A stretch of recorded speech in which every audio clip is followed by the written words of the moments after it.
بسم اللہ الرحمن الرحیم۔ اللہ تبارک و تعالیٰ کے نام سے شروع جو بڑا مہربان اور نہایت رحم کرنے والا ہے۔ ایک ایسی دیوی جو دن اور رات کو تبدیل کیا کرتی تھی، اور ایک ایسا دیوتا جو خوبصورتی اور مال و دولت دیا کرتا تھا۔ یہ دونوں دیوی اور دیوتا کون تھے؟ اور عرب کے مشہور زمانہ جاہلیت میں بت پرستی کا آغاز کیسے ہوا؟ اور کعبہ میں بتوں کو لانے والا شخص کون تھا؟ اور عرب کے مشہور بت یعنی لات اور عزا کون تھے؟ کیا حقیقت میں یہ کوئی انسان تھے؟ اور لات کو خدا کا بیٹا اور عزا کو خدا کی بیٹی کیوں کہا جاتا تھا؟ اور پھر حضور پاک صلی اللہ علیہ وآلہ وسلم نے ان دونوں بتوں کا خاتمہ کس طرح فرمایا؟ پیارے دوستو، ان تمام تر سوالات کے جوابات قرآن و حدیث کی روشنی میں آج کی اس ویڈیو میں ہم آپ کو بتائیں گے، لہٰذا آپ سے گزارش ہے کہ ہماری اس ویڈیو کو آخر تک ضرور دیکھیے گا۔ پیارے دوستو، جب سے اللہ تبارک و تعالیٰ نے اس کائنات کو تخلیق فرمایا تو ہر دور میں شیطان نے انسانوں کو گمراہ کرنے کے لیے اللہ تبارک و تعالیٰ کی وحدانیت سے دور کر کے بت پرستی کے اندر مبتلا کر دیا۔ آج کی اس ویڈیو میں ہم آپ کو بتائیں گے کہ کعبہ کے اندر بت پرستی کس طرح شروع ہوئی اور کس طرح کعبہ کے مسلمانوں کو شیطان نے اللہ تبارک و تعالیٰ کی وحدانیت سے دور کیا اور بت پرستی کے اندر مبتلا کیا۔ اللہ تبارک و تعالیٰ قرآن پاک کی سورہ نجم میں ارشاد فرماتا ہے، پھر کیا تم نے لات اور عزا کو بھی دیکھا اور تیسرے منات گھٹیا کو بھی؟ پیارے دوستو، زمانہ جاہلیت میں عرب کے لوگ اللہ تبارک و تعالیٰ کی وحدانیت کو چھوڑ کر بتوں کی پوجا کیا کرتے تھے اور ایمان کو چھوڑ کر اس شرک کے اندر مبتلا تھے۔ ویسے تو عرب کے اندر بہت سارے بتوں کی پوجا کی جاتی تھی، لیکن عرب کے دو مشہور بت تھے جن کا نام لات اور عزا تھا۔ لات کے معنی جھک جانا ہے، چونکہ لوگ اس کے سامنے اکثر جھکے رہتے تھے اور اس کو کثرت کے ساتھ سجدہ کیا کرتے تھے۔ پیارے دوستو، مشرکین مکہ کا یہ عقیدہ تھا کہ لات خوبصورتی، زرخیزی اور خوشحالی دیتا ہے، جبکہ عزا دیوی سیاہ و سفید کی مالک ہے، دن اور رات کو تبدیل کرنا اس کی ذمہ داری ہے۔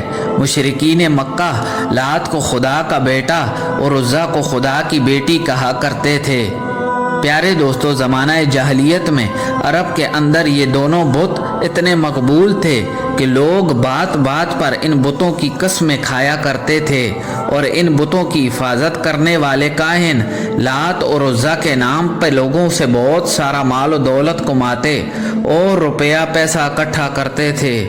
پیارے دوستو، اب بات کرتے ہیں کہ عرب کی یہ دونوں بت کہاں سے آئے اور ان کی عبادت کیسے شروع ہوئی۔ روایات میں آتا ہے کہ عرب کا ایک مشہور اور نیک آدمی تھا جس کا نام لات تھا۔ چونکہ مکہ میں لوگ مکہ کی زیارت کے لیے کثرت کے ساتھ آیا کرتے تھے اور یہ شخص بہت زیادہ مہمان نواز تھا، یہ آنے جانے والے تمام لوگوں کو ستو پلایا کرتا تھا۔ یہ شخص بہت زیادہ نیک اور ہر کسی کی مدد کرتا تھا۔ صحیح بخاری میں ابن عباس رضی اللہ تعالیٰ عنہ فرماتے ہیں کہ لات ایسا شخص تھا جو حاجیوں کے ستوؤں کو گھولا کرتا تھا۔ اسی زمانے میں عزا نامی ایک نیک اور شریف لڑکی تھی۔ یہ عزا نامی خاتون طائف کے لوگوں کو ایک ویران مکان میں ملی تھی۔ اسی وجہ سے عزا کے بارے میں نعوذ باللہ یہ مشہور تھا کہ وہ خدا کی بیٹی ہے۔ جب یہ عزا نامی خاتون جوان ہوئی تو جو کوئی بھی اسے بری نظر سے دیکھتا وہ کسی نہ کسی بیماری یا مصیبت کے اندر مبتلا ہو جاتا۔ چنانچہ اس صورتحال کو دیکھ کر مکہ اور طائف کے سرداروں نے یہ فیصلہ کیا کہ لات اور عزا کی شادی کرا دی جائے۔ چنانچہ تمام سرداروں کی مشاورت کے بعد لات اور عزا کی شادی کرا دی گئی، اور شادی کی پہلی رات ایسا واقعہ پیش آیا کہ جس کو دیکھ کر تمام لوگوں کے ہوش اڑ گئے۔ کہا جاتا ہے کہ لات اور عزیٰ جب شادی کی پہلی رات اپنے کمرے میں داخل ہوئے تو اس کے بعد وہ لوگوں کو کبھی نہ ملے۔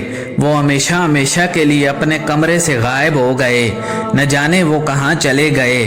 اسی طرح ان دونوں کے غائب ہونے کے بعد لات کے چاہنے والے لوگ یہ کہتے رہے کہ لات اور عزیٰ ہمیشہ کے لیے امر ہو گئے ہیں، جبکہ عزیٰ دیوی کو چاہنے والے لوگ یہ کہتے تھے چونکہ عزیٰ کو کبھی کسی مرد نے ہاتھ نہ لگایا تھا، اسی لیے اس کی پاکیزگی کو ہمیشہ کے لیے بچا لیا گیا۔ پیارے دوستو، زمانہ جاہلیت میں ایک شخص تھا جس کا نام سردار عمر بن لاہی تھا۔ اس بدبخت شخص نے ان دونوں کی یاد میں بہت بڑے بڑے دو بت بنا دیے۔ چونکہ تمام عرب کے لوگ ان دونوں سے بہت محبت کیا کرتے تھے، تو جیسے جیسے وقت گزرتا گیا تو لوگ ان کے سامنے منتیں مانگنے لگے، اور ایک دن ایسا آیا کہ لوگ ان کے سامنے اپنی قربانیاں پیش کرنے لگے اور ان دونوں بتوں کی پوجا اور سجدہ کرنے لگے۔ ابن اسحاق رحمۃ اللہ علیہ فرماتے ہیں کہ لات طائف کے بنو کثیف قبیلہ کی زیر نگرانی تھا، اور اس سے ہونے والی آمدنی انہی میں تقسیم ہوتی تھی۔ ان دونوں بتوں کو بنانے والا شخص عمر بن لاہی نے لوگوں میں یہ بات مشہور کر رکھی تھی کہ تمہارا رب سردی کے موسم میں لات کے پاس ہوتا ہے اور گرمی کے موسم میں عزیٰ کے پاس رہتا ہے، اسی لیے لوگ ان دونوں بتوں کی تعظیم کرتے اور ان کی پوجا کیا کرتے، اور ان کے لیے ایک خاص قسم کے اجرے بنا رکھے تھے۔ جس طرح لوگ کعبہ کو قربانی کا جانور بیچتے تھے، اسی طرح یہ لوگ ان دونوں بتوں کے لیے بھی قربانی کا جانور بیچتے اور ان کے ناموں پر قربانی کیا کرتے تھے۔ روایات میں آتا ہے کہ فتح مکہ کے بعد حضور اکرم صلی اللہ علیہ وآلہ وسلم نے ان دونوں بتوں کا خاتمہ کروایا، جس طرح کہ ابن کثیر لکھتے ہیں کہ لات بت کو توڑنے کے لیے حضور کریم صلی اللہ علیہ وآلہ وسلم نے حضرت مغیرہ بن شعبہ کو بھیجا، جنہوں نے آپ صلی اللہ علیہ وآلہ وسلم کے حکم کے مطابق اس لات بت کو توڑ کر وہاں پر مسجد طائف قائم کر دی۔ اسی طرح عزیٰ دیوی کے خاتمے کے لیے حضور پاک صلی اللہ علیہ وآلہ وسلم نے حضرت خالد بن ولید کو بھیجا۔ حضرت ابو طفیل رضی اللہ تعالیٰ عنہ سے مروی ہے، وہ فرماتے ہیں کہ جب رسول خدا صلی اللہ علیہ وآلہ وسلم نے مکہ مکرمہ فتح کیا تو حضرت خالد بن ولید کو بطن نخلہ کی جانب بھیجا، اور وہاں پر عزیٰ نامی بت تھا۔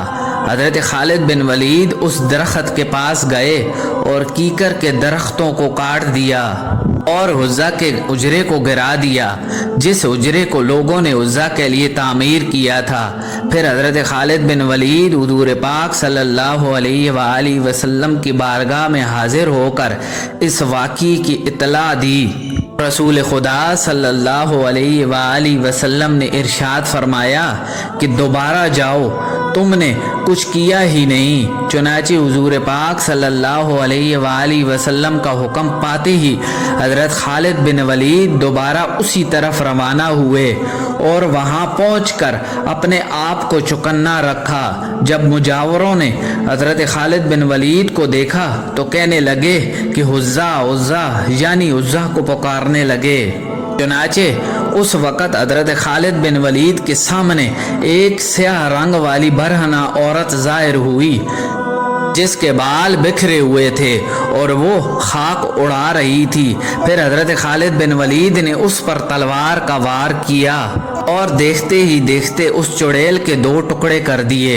اس عورت کو قتل کرنے کے بعد حضرت خالد بن ولید حضور پاک صلی اللہ علیہ وآلہ وسلم کی بارگاہ میں دوبارہ حاضر ہوئے اور اس واقعے کی آپ صلی اللہ علیہ وآلہ وسلم کو اطلاع دی تو حضور پاک صلی اللہ علیہ وآلہ وسلم نے ارشاد فرمایا کہ ہاں، وہ عزیٰ ہی تھی۔ پیارے دوستو، اس طرح عرب کے مشہور اور خاص بت لات اور عزا کو اللہ کے رسول صلی اللہ علیہ وآلہ وسلم نے دنیا سے ہمیشہ ہمیشہ کے لیے ختم کروا دیا اور مکہ کی سرزمین کو ان بتوں سے ہمیشہ کے لیے پاک کر دیا۔ اللہ سے دعا ہے کہ اللہ تبارک و تعالی ہمیں حضور پاک صلی اللہ علیہ وآلہ وسلم کے بتائے ہوئے رستے پر چلنے کی توفیق عطا فرمائے اور ان کی محبت کے اندر جینا مرنا نصیب فرمائے۔ ملتے ہیں ایک نئی ویڈیو کے ساتھ۔ اللہ نگہبان۔